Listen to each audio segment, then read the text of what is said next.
المرسلين وعلى آله وصحبه أجمعين أما بعد أعوذ بالله من الشيطان الرجيم بسم الله الرحمن الرحيم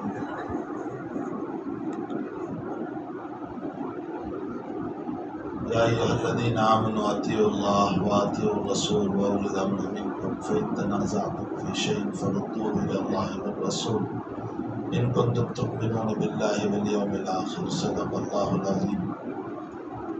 بزرگان محترم، معزز بھائی، دوستو، عزیزوں، دنیا کی ہر چیز کو رب کریم نے کائنات بنانے سے پہلے لکھ دیا ہے۔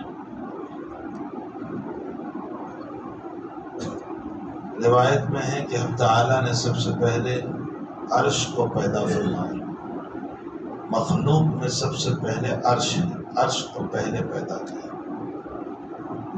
اور عرش کے بعد دوسرے نمبر پر اللہ نے قلم کو پیدا کیا، اور قلم سے یہ کہا کہ اکتب، لکھ۔ تو قلم نے پوچھا کہ میں کیا لکھوں؟ فرمایا قیامت تک کے حالات لکھ۔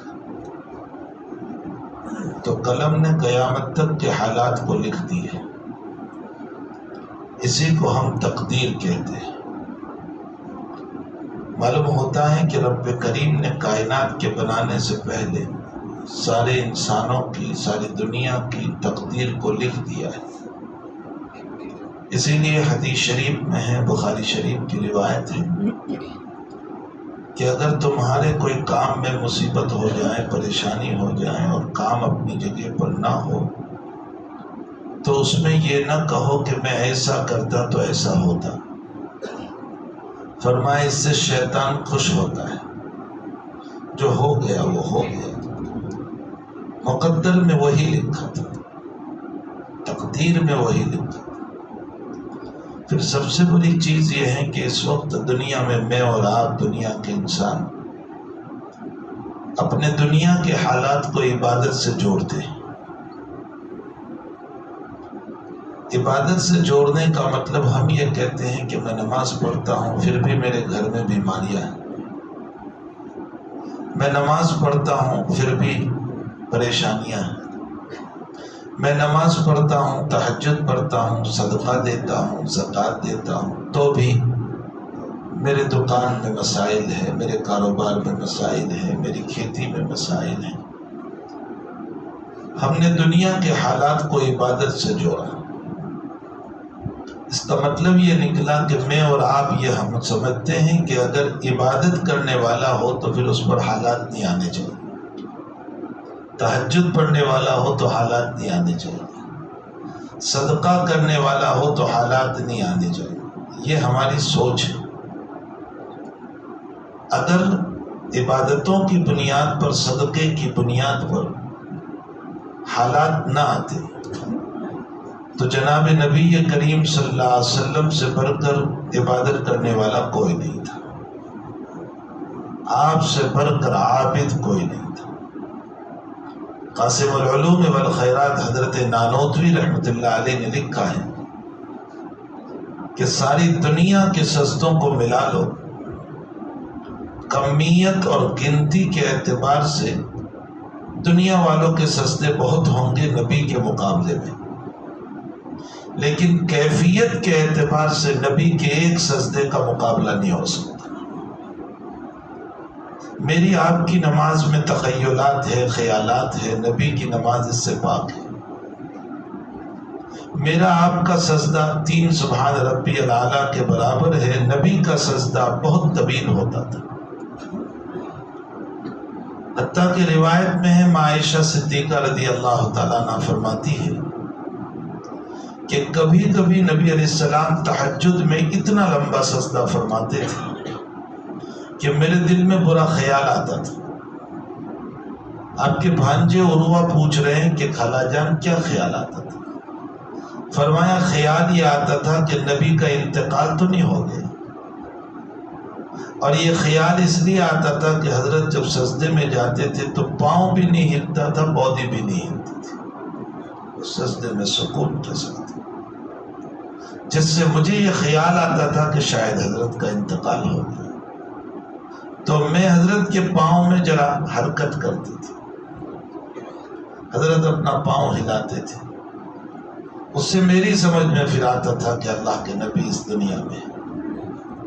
یہ آپ کے سجدوں کی کیفیت ہے.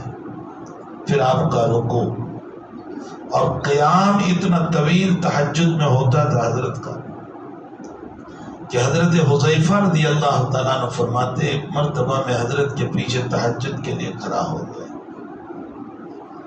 حضرت نے سورہ بقرہ مکمل کی. دل میں خیال گزرا آپ رکوع کریں گے، لیکن حضرت نے آل عمران شروع کر دی.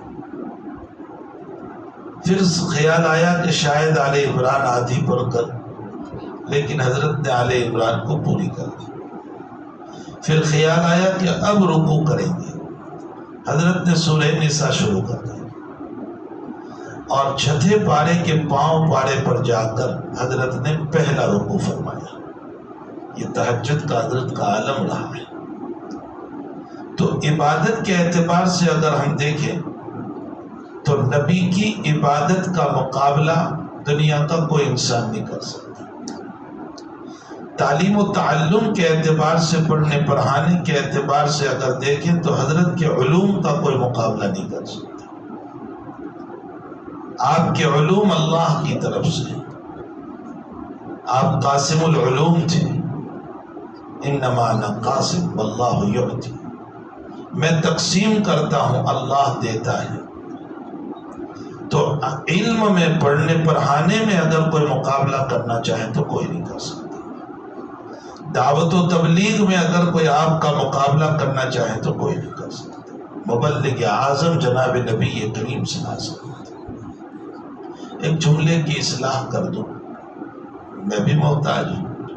لوگ کہتے ہیں حضرت مولانا الیاس صاحب رحمۃ اللہ علیہ بانی تبلیغ. بانی تبلیغ مولانا الیاس نہیں ہے، یہ خوب سمجھ لیں. بانی تبلیغ تو انبیاء کرام ہیں. حضرات انبیاء کرام علیہ السلام دعوت کا پہلو لے کر دنیا میں آئے.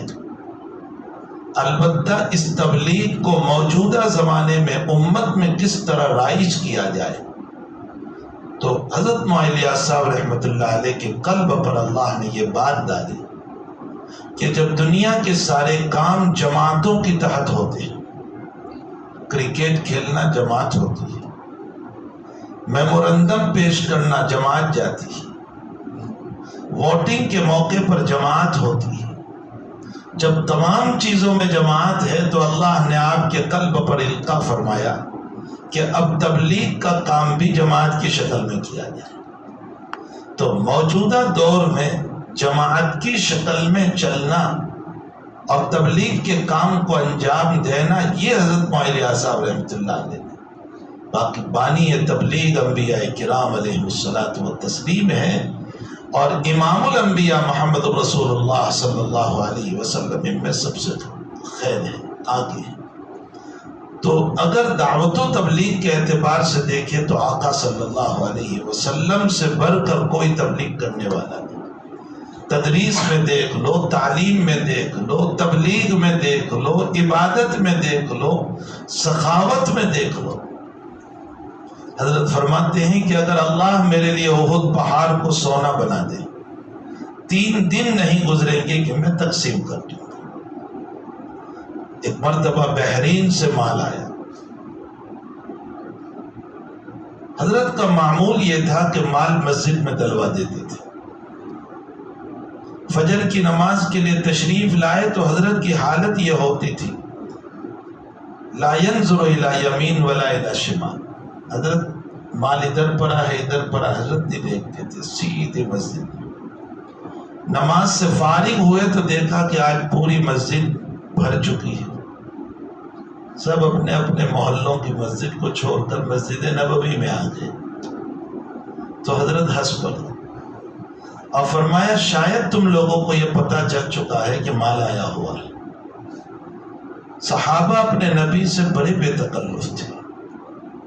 وہاں تکلفانہ زندگی نہیں جیسے ہماری تکلفانہ زندگی ہے، بہت بے تکلف. سارے صحابہ نے فرمایا جی حضرت اسی لیے آئے ہوئے، یہ نہیں کہا زیارت کے لیے آئے، مسافر کے لیے آئے جیسے آج کل تکلفاتی زندگی ہے. جی حضرت اسی لیے آئے. ایک صحابی رضی اللہ تعالیٰ عنہ کے وہاں بخاری شریف میں ہے کہ حضرت تشریف لے گئے، دروازے پر دستک دی، سلام کیا، اندر سے آواز نہیں آئی، پھر سلام کیا تو وہ صحابی دوڑتے دوڑتے گھر سے دروازے پر آئے اور سر سے پانی ٹپک رہا تھا۔ تو حضرت نے دیکھا کہ یہ غسل سے فارغ ہو کر آئے ہیں اور اسی حالت میں آ گئے، تو حضرت نے فرمایا لعلک عجلت، شاید میں نے آپ کو جلدی میں ڈال دیا، یعنی آپ ابھی غسل کرنے والے نہیں تھے، میری وجہ سے آپ نے جلدی سے غسل کیا۔ تو کوئی تکلف نہیں تھا، یہ نہیں کہا نہیں حضرت آپ آئے اور میں یہ آپ آئے، کوئی جی حضرت آپ نے مجھ کو جلدی میں ڈالا۔ ایک مسئلہ یاد رکھیں، ادب اور تکلف ملا جلا کام، ادب اور بے تکلفی ملا جلا کام ہے، ادب بھی ہو اور اپنے استاد سے بے تکلفی بھی ہو، یہ تو ملا جلا کام ہے۔ لیکن بے ادبی یہ استاد کی شان میں گستاخی، اور جس استاذ کے دل میں کدورت آ جائے، نفرت آ جائے، وہ استاذ چھوٹا ہو یا بڑا، طالب علم کو اس استاذ سے فیض نہیں ملتا، یہ مسلم مسئلہ ہے۔ وحشی رضی اللہ تعالیٰ عنہ ایمان لائے، ان کا ایمان منظور، لیکن حضرت نے فرمایا میرے سامنے نہ آیا کرو، اس لیے کہ تمہارے سامنے آنے سے میرا چچا یاد آ جاتا ہے، حضرت حمزہ سید الشہداء، تو میرے دل کو تکلیف ہوتی ہے۔ حضرت نے اس لیے منع فرمایا سامنے آنے سے کہ اگر وحشی سامنے بیٹھیں گے میرا چچا یاد آئے گا تو میرے دل میں ایک قسم کی تکلیف ہوگی، اور تکلیف والے دل سے وحشی کو فائدہ نہیں ہوگا، اس لیے حضرت نے منع فرمایا میرے سامنے نہ آیا کرو۔ اور حضرت وحشی بھی اتنے پابند رہے کہ ساری زندگی ایمان لانے کے بعد جب سے نبی نے منع فرمایا کبھی سامنے نہیں آئے۔ تو سخاوت کا حضرت کا حال یہ تھا کہ وہاں تقسیم کرنے بیٹھے مال جو بحرین سے آیا تھا۔ روایت میں ہے کہ حضرت نے یوں فرمایا انی لا اخاف علیکم الشرک، مجھے تم پر شرک کا خوف نہیں، ولکن اخاف علیکم ان تبسط الدنیا فتنافسوها کما تنافسوها من کان قبلکم فتہلککم کما اہلکت من کان قبلکم، متفق علیہ۔ حضور پاک صلی اللہ علیہ وسلم نے فرمایا کہ میرے امتیوں، میرے صحابہ، مجھے تم پر شرک کا خوف نہیں، تم مشرک نہیں بنو گے، تم مشرک نہیں بنو گے، لیکن مجھے تم پر خوف ہے کہ تم پر دنیا بہت ہو جائے گی، وسعت دنیا، تمہارے پاس دنیا بہت ہو جائے گی، پھر تم کمپٹیشن پر اترو گے، فتنافسوها، کمپٹیشن، مکان پر کمپٹیشن، کہ ان کا مکان 1 کروڑ کا تو میرا مکان 1.5 کروڑ کا، ان کا 1.5 کروڑ کا میرا 2 کروڑ کا، ان کے وہاں شادی 50 لاکھ میں ہوگی تو میرے وہاں شادی 1 کروڑ میں ہوگی، ان کی بیٹی کو جہیز میں اتنا دیا گیا تو میری بیٹی کو جہیز میں اتنا ملے۔ تم کمپٹیشن پر اترو گے دنیا کے بعد، تمہاری مسجدوں کا کمپٹیشن چلے گا کہ اس کی مسجد 50 لاکھ کی ہے تو میری مسجد 1 کروڑ کی بنے گی، اور اگر اس کی مسجد 1 کروڑ کی ہے تو میری مسجد 1.5 کروڑ کی بنے گی۔ یہ حضور کی پیشین گوئی صادق آ رہی ہے، فتنافسوها کما تنافسوها من کان قبلکم۔ ایک مرتبہ حضرت مولانا اسماعیل صاحب منوبری اس زمانے کے توحید کے علم بردار تھے، ان کے رگ و ریشے میں توحید بھری ہوئی تھی، وہ جہاں جاتے تھے توحید کی بات کرتے تھے، اور ہونا بھی چاہیے۔ موجودہ زمانے میں ہمیں توحید پر کام کرنے کی بہت ضرورت ہے۔ ہماری بچیاں ایمان سے نکلی جا رہی ہیں، ہمارے بچے مرتد ہو رہے ہیں۔ توحید اور ایمان پر احد کا واقعہ ہے، جناب نبی کریم صلی اللہ علیہ وسلم، ابو سفیان جب احد میں کامیاب ہو گیا اور جاتے وقت وہ کہنے لگا افیکم محمد، افیکم ابن ابی قحافہ، افیکم ابن الخطاب، تم میں محمد ہے، ابو بکر ہے، عمر ہے۔ حضرت نے فرمایا کوئی جواب نہ دو اس کا، تو کہنے لگا ابو سفیان کہ سب مر گئے، اگر زندہ ہوتے تو جواب دیتے۔ عمر سے رہا نہیں گیا، فرمایا کہ ظالم تیرے لیے ابھی ہم زندہ ہیں۔ باقی حضرت نے تو منع فرمایا تھا کہ جواب نہ دو، لیکن آگے جب ابو سفیان نے یہ کہا لَنَا الْعُزَّى وَلَا عُزَّى لَكُمْ، ہمارے پاس عزا نامی بت ہے جس نے ہم کو کامیابی دی اور تمہارے پاس نہیں ہے، تو اللہ کے نبی نے فرمایا جواب دو اس کو۔ کیوں یہاں جواب دلا رہے؟ محدثین فرماتے ہیں کہ اس لیے جواب دلا رہے ہیں کہ یہ توحید کو چیلنج تھا، یہ ایمان کو چیلنج تھا۔ وہ یوں کہہ رہا ہے کہ ہماری احد کی کامیابی عزا بت کی وجہ سے، تو ہماری توحید کو چیلنج ہو رہا تھا اور نبی توحید کے خلاف برداشت نہیں کر سکتا، اس لیے آپ نے فرمایا جواب دو اس کو۔ فرمایا یا رسول اللہ کیا جواب دے؟ حضرت نے فرمایا یوں جواب دو لَنَا الْمَوْلَى وَلَا مَوْلَى لَكُمْ، اللہ ہمارا ہے تمہارا نہیں۔ میں نے ابھی ایک بیان میں کہا تھا کہ اللہ خالق تو سب کا ہے، ساری دنیا کا وہ خالق ہے، اسی نے سب کو پیدا کیا، چاہے وہ جس مذہب کے ماننے والے ہوں، سبھی کا وہ خالق ہے، لیکن دوست مسلمانوں کا ہے۔ یہ خوب یاد رکھیے، خالق وہ سب کا ہے لیکن دوست ہمارا ہے۔ خود اس نے قرآن میں کہا ان ولی اللہ الذی نزل الکتاب، اللہ کہتا ہے اللہ وہ تمہارا دوست ہے جس نے کتاب نازل کی۔ انما ولیکم اللہ، اللہ تمہارا دوست ہے، تو خالق سب کا ہے، دوست ہمارا ہے، وہ ہمارا رب ہے، وہ ہمارا مولا ہے۔ اسی لیے نبی نے کہا لَنَا الْعُزَّى وَلَا عُزَّى لَكُمْ۔ محدثین فرماتے ہیں کہ جب تم دعا کرو تو دعا کے موقع پر دعا نہیں، باتیں کرو اپنے اللہ سے۔ ہاں باتیں کرو، جب باتیں کرتے ہیں نا تو پھر دعا میں مزہ آتا ہے۔ ایک دعا جناب نبی کریم صلی اللہ علیہ وسلم نے ہم کو سکھائی، اللہ کے حبیب نے فرمایا کہ یوں دعا کرو اللہم اجعلنی عندک ولیجا، اللہ تو مجھے اپنا ولیجہ بنا لے۔ ولیجہ کا کیا معنی؟ ولیجہ کا معنی ہے گھر کا بھیدی، رازدار۔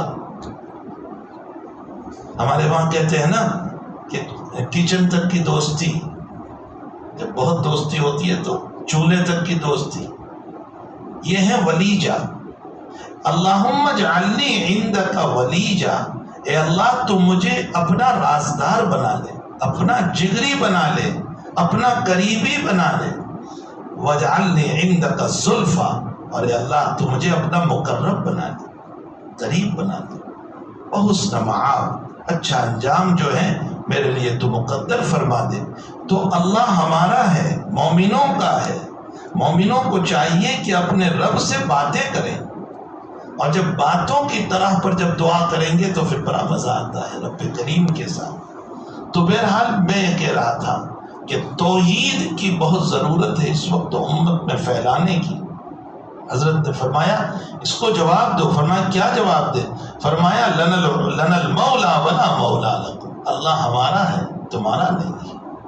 تو بہرحال حضور پاک صلی اللہ علیہ وسلم نے فرمایا مجھے تم پر شرک کا خوف نہیں، لیکن مجھے خوف یہ ہے میری امت پر کہ تم مالی کمپٹیشن پر اترو گے، مکان کی بنانے میں، کمانے میں۔ اس کی 2 دکان میری 4 ہو جائیں، اس کی 4 ہے میری 6 ہو جائیں، اس کی 6 ہے میری 8 ہو جائیں، اس کی آمدنی اتنی ہے میری آمدنی اس سے زیادہ ہو جائے۔ فَتَنَافَسُوهَا كَمَا تَنَافَسُوهَا مَنْ كَانَ قَبْلَكُمْ فَتُهْلِكُكُمْ كَمَا أَهْلَكَتْ مَنْ كَانَ قَبْلَكُمْ۔ پھر آگے فرمایا پھر اللہ تمہیں ایسے ہلاک کرے گا جیسے اگلی قوموں کو ہلاک کر دیا۔ کیوں؟ اس لیے کہ جب تم دنیاوی کمپٹیشن پر اترو گے تو پھر دشمنیاں عام ہوگی، اور جب دشمنیاں عام ہوگی تو اس صورت میں تم ایک دوسرے کے دشمن بنو گے۔ نتیجہ یہ ہوگا کہ خود مسلم کے ہاتھوں تباہ ہو جائے۔ آج یہی ہو رہا ہے، مسلمان کے ہاتھ برباد ہو رہا ہے، تباہ ہو رہا ہے۔ حضرت کو اسی بات کا خوف تھا، اس لیے آپ نے یہ جملہ ارشاد فرمایا فَتُهْلِكُكُمْ كَمَا أَهْلَكَتْ مَنْ كَانَ قَبْلَكُمْ۔ ایک مرتبہ اور بحرین سے مانا ہے، چچا عباس آ گئے. فرمایا بدر کے اندر آپ نے مجھ سے مال لیا تھا، میرا بھی اور عقیل کا بھی. عقیل بھتیجے حضرت علی کے بیٹے. تو تم نے ہم سے مال لیا تھا، اب اسلام آیا ہے مجھے بھی دیجیے. نبی علیہ السلام نے فرمایا لے جاؤ، بھرو جیسا لے جانا چاہتے ہو. روایتوں میں ہے کہ چچا عباس نے اتنا بھرا پوری چادر کے اندر کہ اٹھایا نہیں جا سکا. تو نبی علیہ السلام سے فرمایا کسی کو کہیے اٹھا دے. فرمایا جو مالک بنتا ہے وہی اٹھائے گا، کوئی اٹھا نہیں. چچا نے تھوڑا کم کیا، پھر اٹھانے لگے، نہیں اٹھا پائے، پھر کم کیا، پھر 3 مرتبہ کیا. چوتھی مرتبہ میں پھر اٹھایا، وہ بھی بڑی مشکل سے، سر تک نہیں لے گئے، یہاں لٹکا کر لے گئے. جب جا رہے ہیں تو اللہ کے حبیب یہ فاشرف رسول اللہ، اشرف کا معنی اس طرح دیکھنا، فاشرف رسول اللہ، حضرت اس طرح دیکھتے رہے بطور تعجب کے کہ انسان عجیب ہے، اس کا کھانا 2 روٹی ہوتا ہے اور حرص کتنی ہوا کرتی، لالچ کتنی ہوا کرتی. اس پر نبی علیہ السلام تعجباً دیکھتے رہے. بہرحال آپ کی سخاوت کا کیا کہنا. روایتوں میں ہے کہ آپ کی سخاوت بیان کی گئی. راوی حدیث یوں بیان کرتے ہیں، صحابی یوں بیان کرتے ہیں. ارشاد فرمایا کہ نبی علیہ السلام کی سخاوت ریح مرسلہ سے بھی زیادہ تھی. ریح مرسلہ ہوا، چلنے والی ہوا جو ہوتی ہے نا، اس سے بھی زیادہ. راوی یہ کہنا چاہتے ہیں، صحابی یہ کہنا چاہتے ہیں کہ ہوا جو ہے وہ امیر کے گھر میں بھی جاتی ہے اور غریب کے گھر میں بھی جاتی ہے. نبی کی سخاوت امیر کے گھر میں بھی جاتی تھی، غریب کے گھر میں بھی جاتی تھی. یہ نہیں کہ صرف حضرت غریب ہی کو دیتی تھی، امیر کو بھی دیتی تھی. فتح مکہ کے بعد حنین ہوا تو وہ مکہ کے لوگ جو ابھی مسلمان ہوئے تھے، مالدار تھے وہ، لیکن مؤلفت قلوب تھے، ان کو ایمان میں قریب کرنا تھا. حضرت نے ایک کو 100 اونٹ عطا دیا، 1-2 نہیں، 100. انصار کو اسی پر تو اشکال ہو گیا تھا کہ آپ ہمارے ساتھ رہے، آج تک ہم نے آپ کی مدد کی اور اب آپ کی قوم مسلمان ہو گئے تو آپ نے سب انہی کو بھر دیا. لیکن حضرت نے انصار کو جو خوش کیا ہے، میں سمجھتا ہوں ایسا جواب کوئی نہیں دے سکتا. حضرت نے کیا جواب انصار کو دیا؟ انصار کو یہ کہا کہ وہ لوگ مکہ والے مال لے کر جائیں گے اور تم اپنے نبی کو لے کر جاؤ. تو نبی بڑے ہیں یا مال بڑا ہے؟ پھر حضرت نے فرمایا مجھ پر ہجرت کا لیبل ہے، اس لیے میں مہاجر ہوں، ورنہ میں خود اپنے آپ کو انصاری کہتا تمہارے نام کی. اور پھر فرمایا الانصار شعار والناس دثار. انصار میرے اندر کا کپڑا ہے، میرے دل سے لگے ہوئے لوگ ہیں. آپ نے انصار کا جی خوش کر دیا. تو حضرت کا سخاوت جو ہے وہ امیروں کے گھر میں، غریبوں کے گھر میں.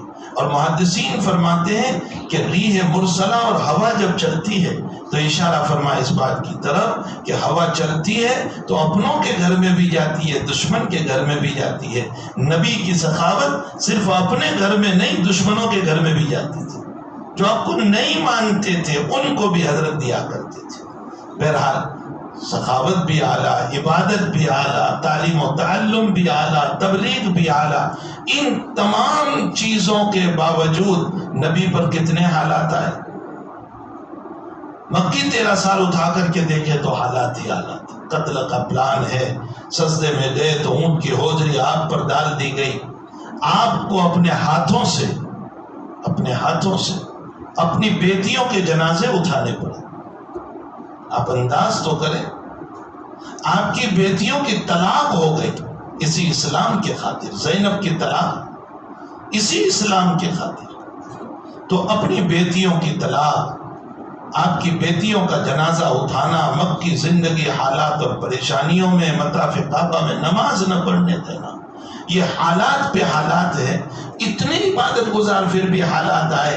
اگر بھائی عبادت کی بنیاد پر حالات نہ آتے تو نبی پر حالات نہیں آنے چاہیے تھے. اس لیے میں صرف یہ کہنا چاہتا ہوں کہ ان عبادتوں کو حالات سے مت جوڑو. دنیا دارالامتحان ہے، یہاں تو امتحانات چلیں گے، یہاں تو حالات آئیں گے، بیماریاں آئیں گی، مصائب آئیں گے، کبھی جاب چھوٹ جائے گا، کبھی کاروبار نہیں ہوگا، کبھی دکان نہیں چلے گی، کبھی کیا ہوگا، کبھی کیا ہوتا رہے گا دنیا میں۔ لیکن ان چیزوں کی وجہ سے ہمیں اپنے رب سے غافل ہونے کی ضرورت نہیں ہے، بلکہ اپنے مولا کو راضی کرنے کی ضرورت ہے۔ چاہے مصیبت آئیں، بیماریاں آئیں، انتقال ہو جائیں کسی کا، دکان ٹھپ ہو جائیں، نوکری چھوٹ جائیں، کچھ بھی ہو، لیکن میں میرے رب کے دروازے کو نہ چھوڑوں۔ یہ ہے اصل، اس کو ہمیں ماننے کی، جاننے کی ضرورت ہے۔ تو خیر وقت ہو گیا ہے، ورنہ میں کچھ باتیں اس سلسلے میں عرض کرتا۔ تو یہ جو نکاح ہو رہا ہے، یہ ہمارے علم کے اعتبار سے تو ایسا ہوا کہ ابھی طے کیا گیا اور ابھی نکاح ہو رہا ہے، لیکن اللہ نے پیدا ہونے سے پہلے لکھ دیا تھا۔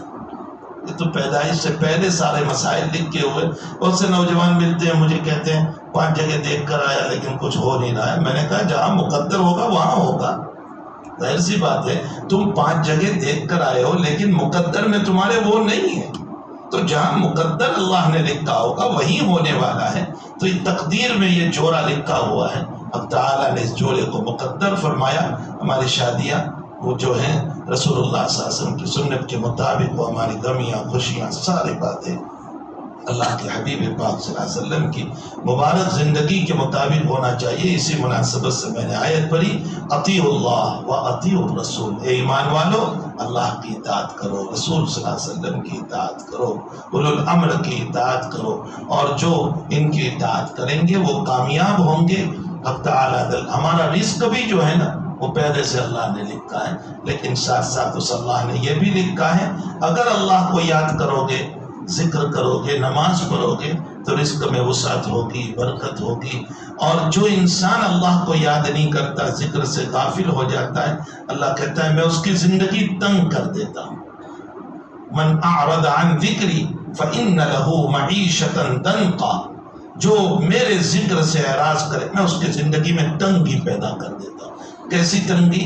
حالات پہ حالات، حالات پہ حالات، حالات پہ حالات۔ اب انسان کبھی عاملوں کے چکر میں پڑ جاتا ہے، کبھی تعویذ کے چکر میں پڑ جاتا ہے، یہ حال، یہ حال، یہ حال، لیکن یہ نہیں دیکھتا کہ میرے اعمال کی بنیاد پر ہو رہا۔ من اعرض عن ذکری فإن له معیشة ضنکا، کہتے ہیں میری دکان نہیں چل رہی ہے، حالات آ گئے، فلاں ہو گیا میرے مکان میں، اور اب وہ کوئی لیمبو دے دیتا ہے، کوئی مرچ دے دیتا ہے، اسی پر ایمان جم جاتا ہے، اور میں اپنے رب کو راضی کرنے کی فکر نہیں کرتا۔ تو من اعرض عن ذکری، اللہ کہتا ہے فإن له معیشة ضنکا، میں اس کی زندگی کو تنگ کر دیتا ہوں۔ اور ایک جگہ اللہ نے قرآن میں فرمایا وَمَن يَعْشُ عَن ذِكْرِ الرَّحْمَنِ نُقَيِّضْ لَهُ شَيْطَانٌ فَهُوَ لَهُ قَرِينٌ، جو میرے ذکر سے غافل ہوگا، اعراض کرے گا، نماز نہیں پڑھے گا، اللہ کو یاد نہیں کرے گا، حلال کا اہتمام نہیں کرے گا، حرام سے بچے گا نہیں، تو اللہ کیا کہتا ہے میں شیطان کو ساتھی بنا دوں گا اس کا۔ آئے آئے، شیطان ساتھی ہمارا، پھر کیا ہوگا؟ وہ شیطان ہر وقت گناہ میں لے جائے گا۔ نتیجہ کیا ہوگا؟ گناہ کراتے کراتے کراتے کراتے ایک وقت آئے گا کہ موت سے پہلے ایمان بھی چھین لے گا، انسان بے ایمان دنیا سے جاتا ہے۔ اب تعالیٰ جل شانہ ہم تمام کو اس رب کی رضا کے لیے زندگی گزارنے کی توفیق عطا فرمائے۔ وصلی اللہ علیہ نبی